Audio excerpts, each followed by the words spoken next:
Judesnya.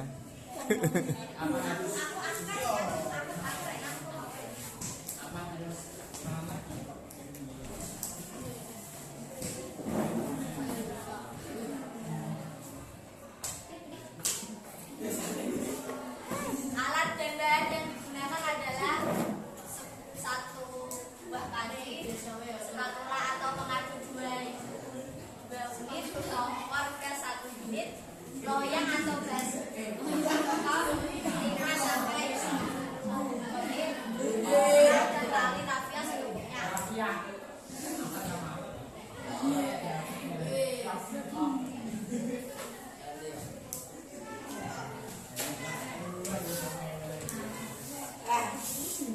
Bahan pembuat nata yaitu satu, bahannya cukup mudah dapat cuma santan saja yang membutuhkan dagingnya berikut ini bahan dasar: buah kelapa atau ambil air kelapa 1 liter, bakteri starter Acetobacter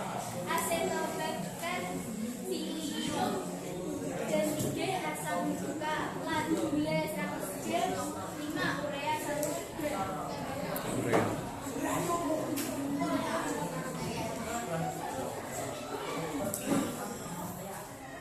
Cara pembuatan nata de coco: 1. Kupas sabut kelapanya, langsung batoknya, kemudian blend jadi 2 bagian dan ambil airnya. Pengupasan sabut kelapa bisa menggunakan mesin pengupas sabut kelapa. 2. Rebus air kelapa dalam panci selama 3 menit dalam keadaan mendidih.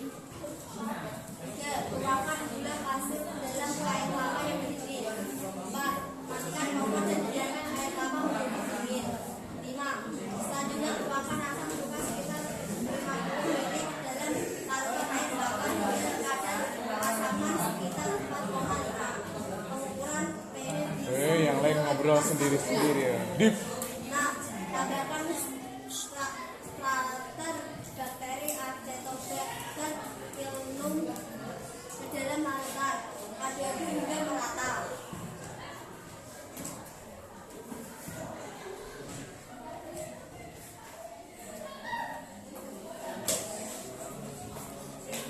Tuangkan adonan ke dalam loyang atau baskom. Tutup bahan nata de coco dengan joran dan ikat dengan tali rafia. Simpan dan taruh di dalam rak yang stabil, tidak mudah goyang dan hindari goncangan. Tunggu hingga kurang lebih 14 hari agar menjadi nata. Nata de coco yang jadi akan membentuk jadi keras mengikuti pola loyang. Selanjutnya nata de coco yang telah jadi dicuci dengan air dan rendam hingga 2 sampai 3 hari. Terus ada. Setelah direndam, kemudian lakukan perebusan dengan air dan gula. Tujuannya agar mengenal dan manis. Iris nata de coco sesuai selera menggunakan pisau dapur. Atau jika ingin lebih praktis dan usahanya menjadi besar, gunakan mesin nata de coco dan siap untuk dikonsumsi. Setelah nata de coco sudah jadi, bisa juga dimasukkan ke dalam sirup yang tentunya sesuai selera kita. Sudah. Sudah ya? Ada yang ingin ditanyakan? Nah, ini ada yang mau tanya. Silakan.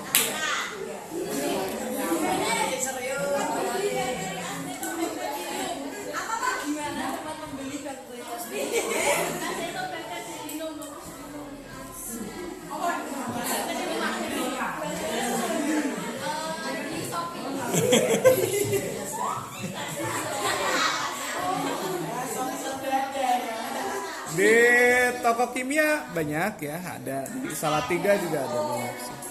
Strain.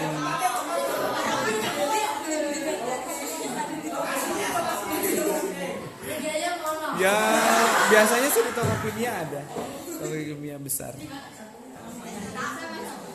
Sudah ada lagi yang mau ditanyakan? Fungsinya Acetobacter pseudomonas itu untuk apa toh?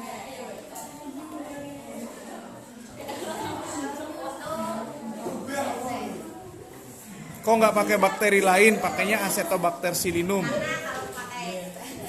Oh iya, jangan kalau pakai bakteri lain jangan itu. Fungsinya Acetobacter pseudomonas itu untuk apa? Mengubah apa menjadi apa? Kan tadinya kan air kelapa, kok bisa jadi kayak gitu ya, putih kenyal gitu. Kalau kotak-kotak kan dipotong-potong gitu. Itu sebenarnya lapisan saja, tadinya lapisan di atas air itu ada lapisan putih. Itu jadi kotak-kotak karena dipotong-potong. Nah, kenapa kok jadi lapisan putih kenyal-kenyal, kenyil-kenyil? Enak. Jadi itu kan mesti kan ada yang diubah dari apa menjadi apa. Sama seperti tape tadinya keras menjadi lembek berair gitu kan. Mengubah, nggak dibaca dulu tadi. Di sini kan ada loh. Ya? Oh nggak ada. Lepas buat itu nggak cari informasi. Jadi nata de coco itu fungsinya untuk apa? Ada kok di LKS ada. Mengubah glukosa menjadi serat pangan dan asam asetat. Itu ya. Diingat-ingat ya. Jadi mengubah glukosa gula menjadi serat pangan dan asam asetat. Makanya ada rasa kecut-kecutnya meskipun memang rasa kecutnya juga kadang memang sengaja dicampuri pengatur keasaman sih sebenarnya. Asam askorbat dan asam asetat. Ada lagi yang mau ditanyakan? Jadi informasi yang pentingnya sebenarnya adalah itu fungsi dari strain bakterinya atau jamurnya. Kemudian kenapa kok harus memilih tempe dibandingkan dengan sari kacang kedelai misalkan. Itu yang kalian harus pahami. Kemungkinan kan pertanyaannya tentang itu. Bukan tentang bakteri apa. Kalau zaman dulu ya, zaman tahun 2010, 2011 pertanyaannya seperti itu. Tapi kalau mulai tahun kemarin pertanyaannya bukan itu. Tapi diceritakan dulu ini jadi ini, kenapa kok harus memilih ini dibandingkan dengan ini kan gitu. Kan kita minum susu kan bagus, kenapa kok harus dibuat yogurt dulu gitu. Kan keuntungannya ada. Kenapa kok susu diubah menjadi yogurt dulu? Supaya apa? Coba. Tujuannya.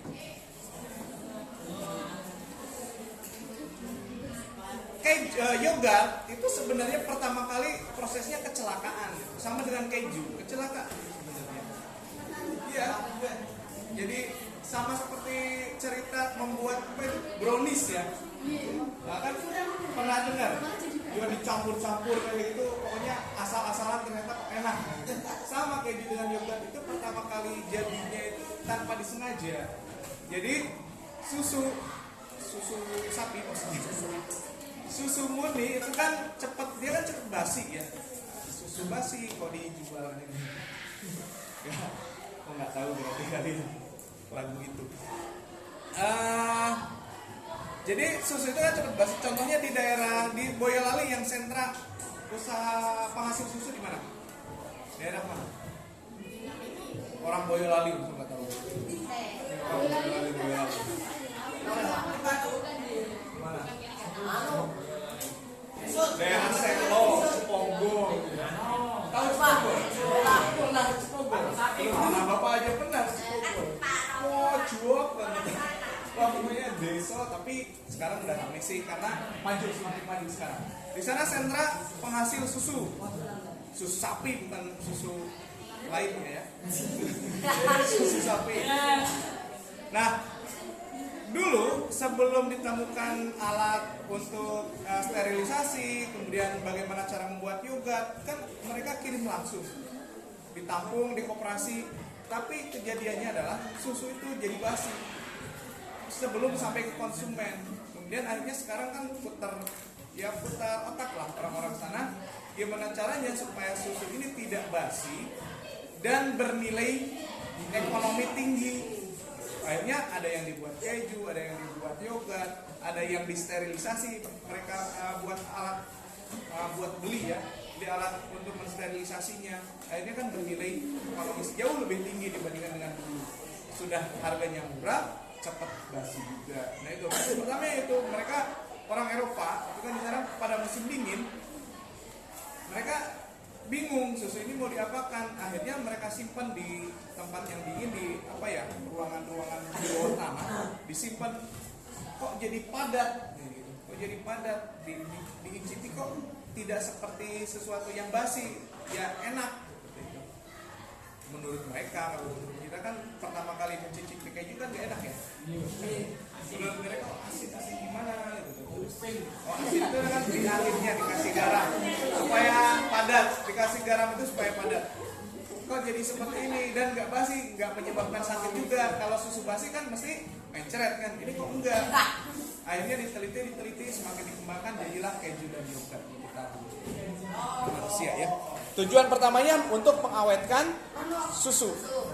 Tujuan yang kedua ternyata setelah diteliti, susu yang telah diubah menjadi keju dan yogurt itu jauh lebih mudah dicerna oleh manusia karena sudah diubah menjadi protein sederhana. Baik, ada lagi yang ditanyakan tentang keju? Keju banyak macamnya ya. Ada keju yang keras, ada keju lunak, ada keju craft, itu beda lagi keju craft. Beda bakterinya yang dipakai. Ada lagi yang mau ditanyakan? Iya. Tanya. Ya sudah. Sekian dari kami.